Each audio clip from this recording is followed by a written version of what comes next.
Yes guys, welcome to a new video. Today we're talking about Slovenia, a country that is technically recognized as a Central European nation, a beautiful nation, and a highly underrated nation if you ask me. Today we're going to be talking about where I went, even though it's a tiny country that you can get around in about 2.5 hours by car, and what it's really like. Should you go? Is it that underrated? And what is there to see? First of all, you can only really fly into the capital, Ljubljana. Now, I might be saying that completely wrong, so any Slovenians on here, please correct me on the pronunciation. I struggled with it the entire time I was there and couldn't correct myself for some reason. But we flew into the capital. It's about a 30-minute drive from the airport to the capital.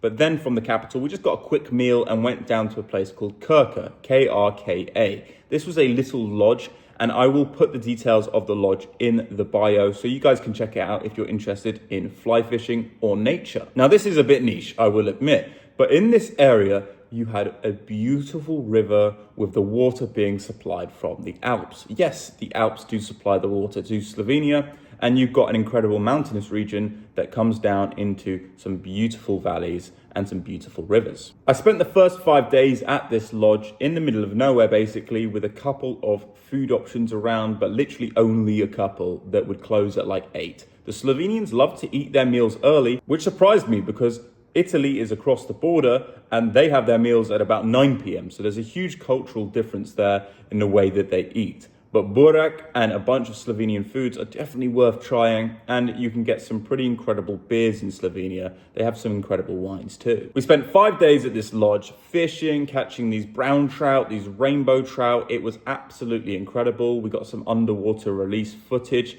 I also am going to release a proper fishing video on my other account, Max Jeffrey Fishing, if you are interested, but if not, don't worry. I was with my Welsh fishing coach, who I've known since I was 10 years old, and he was teaching me how to master this river and catch as many fish as possible, and it was a great experience. But obviously, after a few days, we had to switch it up and go to the capital, where a lot was happening. The capital, Ljubljana, is absolutely fantastic. One of the most underrated cities I've been to within Europe. So why is this?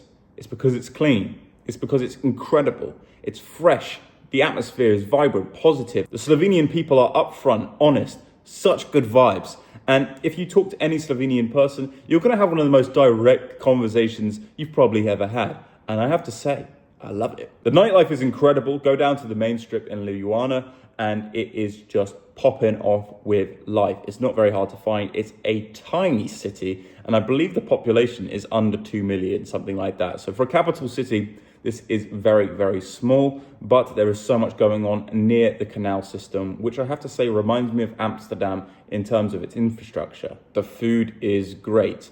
And while we were there, the Lakers were also there staying in the Intercontinental Hotel, which is where I stayed. Now, I think the prices were a little bit more expensive at the time. I don't know whether it was because of the season or because of the Lakers staying there at the exact same time, but it was still very good value. About £300 a night, so around 400 euros a night, maybe a bit less than that.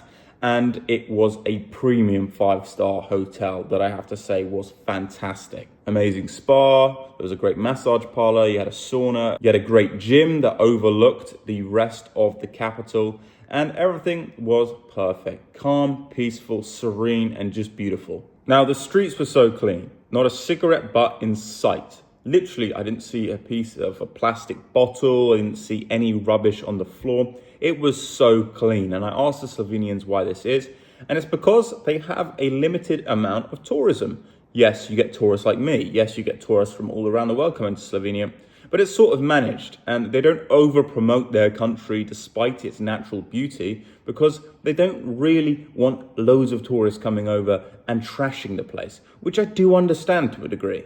It's honestly the cleanest city I've been to in Europe. It was beautiful, and you had so much history there that many people don't know about. I went to this castle that had been around for absolutely ages. Essentially, you just got this conveyor belt up to the top. It reminded me of Table Mountain in South Africa, but a miniature version.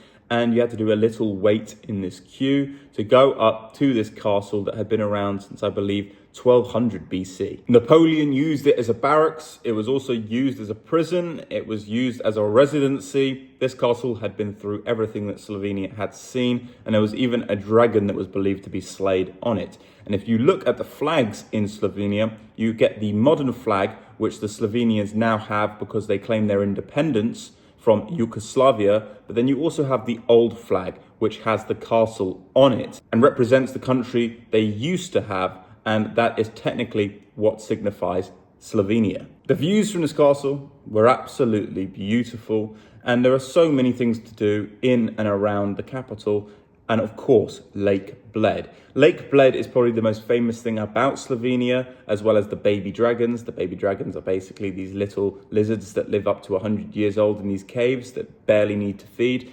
But Lake Bled probably tops that in terms of how famous it is, because it is just stunning. It is beautiful. And again, the Lakers were there, and this is promoting their tourism, which maybe not all the Slovenians are happy about. You can go fishing, you could do water sports there, you could just simply jump in the lake, you can dine around the lake till whatever time. But I believe the activities on the actual lake end at 7:30. So if you are going, make sure you get in there before 7:30 and try and avoid the peak times, because that is the one area in Slovenia where you could be waiting for a while and it could be a little bit congested. The food in the area is incredible. They also have amazing international cuisine, specifically Italian. Again, it's only across the border, so they're probably getting proper raw Italian ingredients. So go to some Italian restaurants, try some Slovenian food. The Mediterranean food is amazing. There is also a coastline in Slovenia that many people don't recognize, and this is where many Slovenians told me to go. Unfortunately, I did not go to the coastline,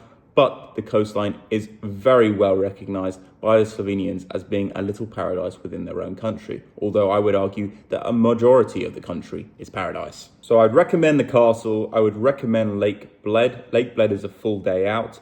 And I would also recommend the golf courses if you are into golf. I won't go on about this for too long because I know not everybody's interested, but Cubo Golf just outside the capital is great to go and play at. You don't really need a handicap. They won't ask you, you just go, you play, you've got golf buggies. It's quite a cool course. You've got a pretty relaxed pace of play, especially when it comes to the weekdays. It's great to go and play golf out there, especially in that beautiful landscape with the Alps behind you. So overall, that's about all I have to say about Slovenia, because it's not a massive country. I was there for about a week and a half, and that's what I got to experience in that time. In terms of nature, one of the most beautiful places I've ever been to. The capital is so clean. The people are so direct and friendly. I absolutely love this country. It surpassed my expectations when I got there. Immediately, I recognized how different it was to what I was expecting. And by the end of it, I was just so happy with what I had experienced. So I would highly recommend Slovenia to anybody that's into nature, also into rock climbing, into sports, golf, fishing, that type of thing. Anything to do with the outdoors. And then also the capital is suitable for that urban type of atmosphere with the nightlife and everything you get from a major city. That is my overall recommendations about Slovenia. I hope you enjoyed this video. You would do me the world of good if you could subscribe to the channel so we can up the budget and keep traveling and make better videos actually in these countries and properly recording the entire experience. Thank you so much for watching. Please give us a like as well if you're feeling generous, and hopefully I'll see you next time.